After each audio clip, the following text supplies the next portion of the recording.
ভাই যদি জামাতকে জিতাইতে পারে একমাত্র প্রবাসীরা। কিভাবে? আমার কথাটা একটু ধৈর্য ধরে শোনেন। প্রবাসীদেরকে বলবো আপনারা ফ্যামিলির চাপ দেন যে টাকা পয়সা বন্ধ করে দেবো দাঁড়িপাল্লা ছাড়া ভোট না দিলে। যদি বলে যে টাকা পয়সা ছাড়া বন্ধ করে দেবো যদি দাঁড়িপাল্লা ভোট না দেয়, একটা প্রবাসীর ফ্যামিলির সাথে কমে 8-10 জন লোক জড়িত, সে যদি বাড়িতে ফোন দিয়ে বলে যে আমার ফ্যামিলি যতগুলো ভোট আছে তোমরা সবাই দাঁড়িপাল্লাতে ভোট দিবা, তখন টানাইতে কিন্তু টাকা দেওয়া বন্ধ করে দেবো। যদি এই কাজটা প্রবাসীরা করতে পারে, হ্যাঁ, তাহলে 100 মনে করেন দাঁড়িপাল্লা ভাসিব।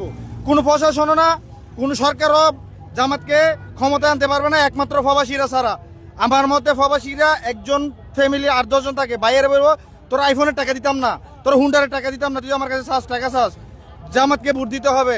বোনদেরকে বলতে হবে যে তোরা যে স্বর্ণ গয়না চাস, বিদেশ থেকে যে সাবান সোনো ফাউডার আনি, এইগুলো কম্বল দেওয়া বন্ধ করে দেবো যদি জামাতের ভোট না দেস। তোর স্বামীকে যে টাকা পয়সা নেয় ওইগুলো দেওয়া বন্ধ করে দেবো যদি জামাত থেকে ভোট না দেয়। আমরা আশা করি প্রবাসীরাই একমাত্র জামাতকে ক্ষমতায় আনতে পারবে ইনশাল্লাহ।